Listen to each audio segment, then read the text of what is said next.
একজন সাহাবী রাসূল সাল্লাল্লাহু আলাইহি ওয়াসাল্লামের কাছে এসে উপস্থিত, এসে প্রশ্ন করেছেন, আল্লাহ রাসূল, আমি তো গরিব মানুষ, কুরবানি করতে পারবো না, আমার কাছে দুগ্ধবর্তী ছাগল ছাড়া আর কোনো ছাগল যদি না থাকে আমি কি সেই ছাগলের কুরবানি করব?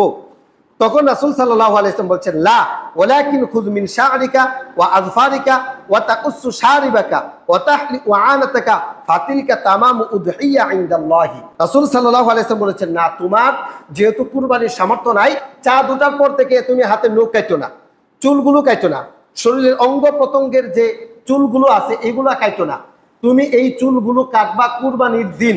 মাঠ পড়ার পরে তুমি হাতে নখ কাটবা, চুল কাটবা, বগল গুপ্তস্থান পরিষ্কার করবা, মুছ কাটবা।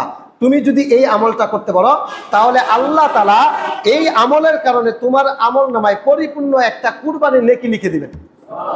তাহলে আমরা যারা গরিব মানুষ, যারা কুরবানি দিতে পারবো না, আমাদের জন্য একটা সুবর্ণ সুযোগ, জিলহজ মাসের চাঁদ ওঠার আগেই আমাদের চুল, এরপরে বগলগুপ্ত স্থান, হাতের নখ, এইগুলো যেন আমরা কেটে ফেলি।